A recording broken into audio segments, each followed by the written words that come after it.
हाँ,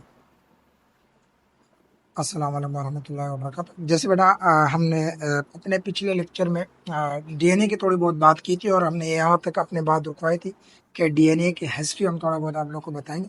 देखो, DNA creaking Boston की एक दोस्त थी, फीमेल, जिन्होंने ये मॉडल बनाया था डीएनए का।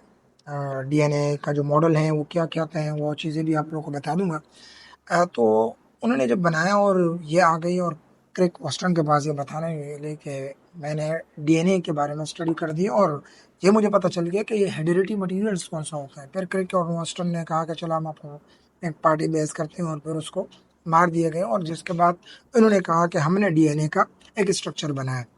बाद में कुछ अरसे बाद ये बात पता चली कि भाई ये तो उस फीमेल का कारनामा था और उस फीमेल ने बनाया था। तो बाद में फिर उसको प्राइज़ और गोल्डन मेडल दिए गए, लेकिन वो मौजूद नहीं थे। अब उन्होंने क्या बताया था कि the DNA model was suggested by Watson and Crick in 1953। This model is based on X rays photographs as a chemical analysis of DNA. According to this model, देखो, इसको एक्स-रे फोटोग्राफ्स के ज़रिए जो है डिस्क्राइब किया गया था और उसी के थ्रू इसे जो है बनाया गया था। अब इसमें क्या बयान किया गया है? सबसे पहले, DNA is a double helical structure.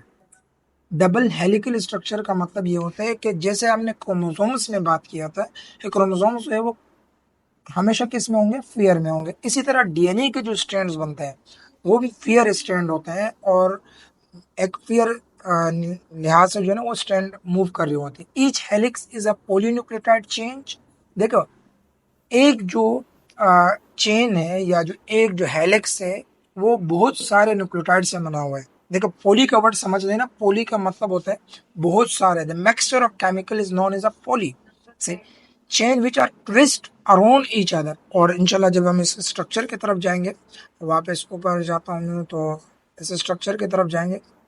देखिए, डीएनए का डबल स्ट्रक्चर होता है, नीचे भी आप लोग के पास आएगा।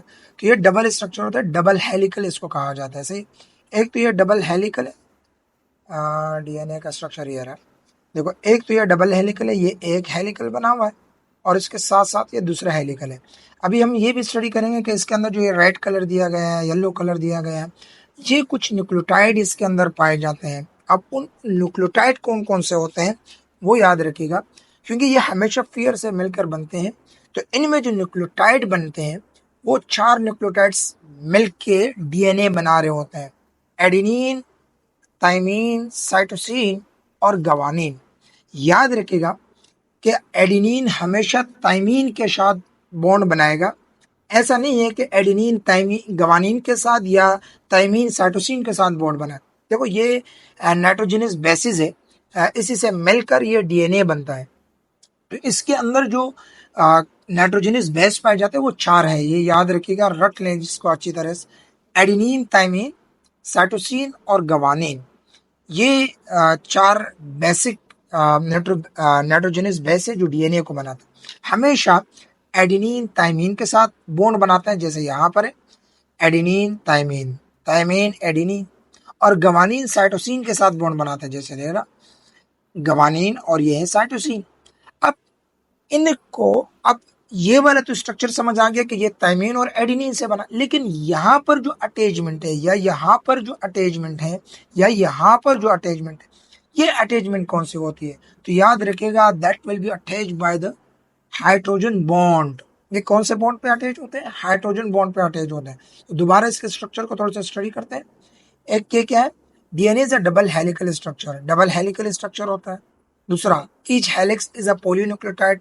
पॉलीन्यूक्लियोटाइड होते हैं जिसमें चार बेसिक क्रोमोसोम नाइट्रोजनस बेस हमारे पास होता है, साइटोसिन, गवानीन, थाइमीन और एडेनिन।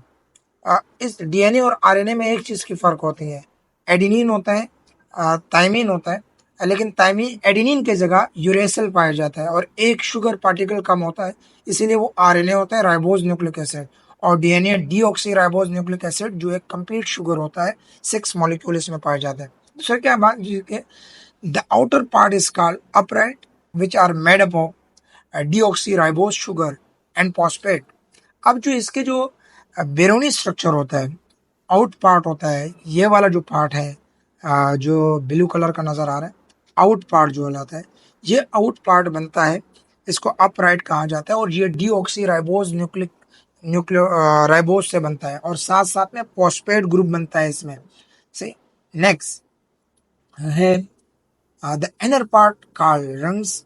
इनर पार्ट को क्या कहा जाता है? रंग्स कहा जाता है, made up of pure nitrogenous bases. जैसे अभी हमने जिक्र किया साइटोसिन, गवानीन, एडेनिन और थाइमिन, तो अंदरूनी पार्ट उसी से बना हुआ होता है, बैरूनी पार्ट जो है वो अपराइट उसको हम कहते हैं, और वो डीऑक्सी राइबोज से और फॉस्फेट से बनता है। दूसरा, both helix are complementary to each other which are held together by hydrogen bond.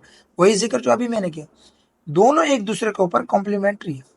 याद रखिएगा, दोनों का स्ट्रक्चर देखो, ये यहां से स्टार्ट है, इस पोजीशन पे जा रही है, ये यहां से स्टार्ट है, इस पोजीशन पे, मतलब एक दूसरे के कॉम्प्लीमेंट्री है। और इनको एक दूसरे के साथ जोड़ने वाला जो स्ट्रक्चर है वो कौन जुड़वाता है उसको? Hydrogen bond. ये एक दूसरे के साथ जो दोनों हेलिक्स आपस में मिले हुए, ये हाइड्रोजन बॉन्ड्स के मुताबिक बने हुए। The complementary helix have a complementary base pair. जैसे अभी हमने जिक्र किया एडेनिन, थाइमिन, साइटोसिन और गवानीन, सही। ये हमारे पास था डीएनए का स्ट्रक्चर। और फिर उसके बाद हमारे पास है genes. So genes is the smallest segment of DNA. DNA का बहुत छोटा सा segment which is genetic information in the form of code to synthesise a protein. ये जेनेटिक कोडिंग जिसने हमने पिछले क्लास में जिक्र किया था, पिछले लेक्चर में जिक्र किया था, अपने स्टार्टिंग के लेक्चर में, दोबारा ज़्यादा इस पर बहस नहीं करेंगे। हमने उसमें जिक्र किया था कि जीन जो है ये कोडिंग इंफॉर्मेशन होती है। अगर कई जगह पर सेल को प्रोटीन बनाना है तो ये उसी स्पेसिफिक जगह को मालूम होती है, किसी और चीज़ को मालूम नहीं होता। आ, कहीं पर डीएनए की ज़रूरत है, आरएनए की ज़रूरत है, या अदरवाइज जितने भी जेनेटिक इंफॉर्मेशन की चीज़ें होती है, वो जीन्स के ज़रिए आ रही होती है। या जो चेंजिंग आते हैं पेरेंट्स से बच्चों में, वो भी जेनेटिक, और ये हमेशा कोडिंग फॉर्म में होते हैं। जीन्स हमेशा कोडिंग फॉर्म में होते हैं, जो पूरी बॉडी को या किसी और को ये वर्ड समझ नहीं आ रहे होते हैं, सही। इंशाल्लाह नेक्स्ट हमारा जो टॉपिक होगा वो एलाइल्स और एलोम्पोर्स, ये हमारे जो टॉपिक्स हैं जिसको हम डिस्कस करेंगे कि जीन्स के अंदर क्या क्या चीज़ें पाई जाती हैं। नेक्स्ट वीडियो के लिए अल्लाह हाफिज़, टेक केयर।